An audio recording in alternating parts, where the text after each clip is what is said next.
Also, Nice. Come on, you guys. Give her a hand. That's a nice push. Yes.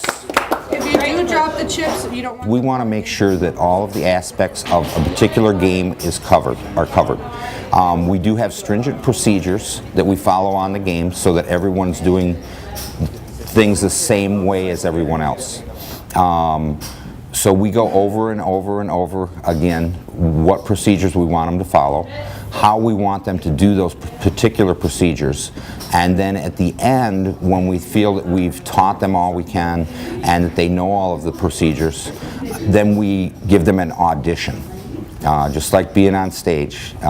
We put you on a game, we have you deal the game to us, sometimes in the back of the house, other times we go right out onto the casino floor if you're auditioning for roulette or for craps. The audition would take place on the floor with real guests to see that you are competent in the knowledge to be able to deal that game. So I was fortunate enough to be given the opportunity to lead the training department for table games, where we train blackjack dealers, we also train roulette dealers, craps dealers. We've got a lot of people who have not handled cards before, haven't handled chips before, handled money before.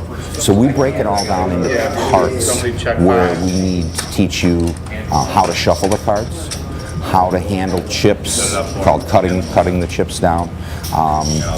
So those things, those skills we work on before we get into the entire game of it.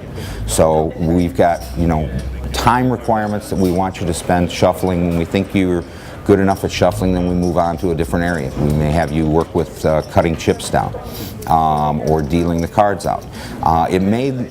Hopefully it looks easy to the guests who come to the table, but when you get into the training you realize that there are a lot of different pieces to each game that you have to learn before you can put all the pieces together.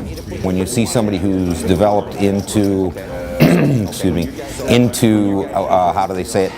Where the student has surpassed the teacher, okay, that's really a good thing because they've taken what you've been able to show them and they've added things that they've learned from other people, and they become a very competent and exceptional dealer in the game. They make it entertaining for the guests, at the same time following the procedures that are set by the casino that need to be followed.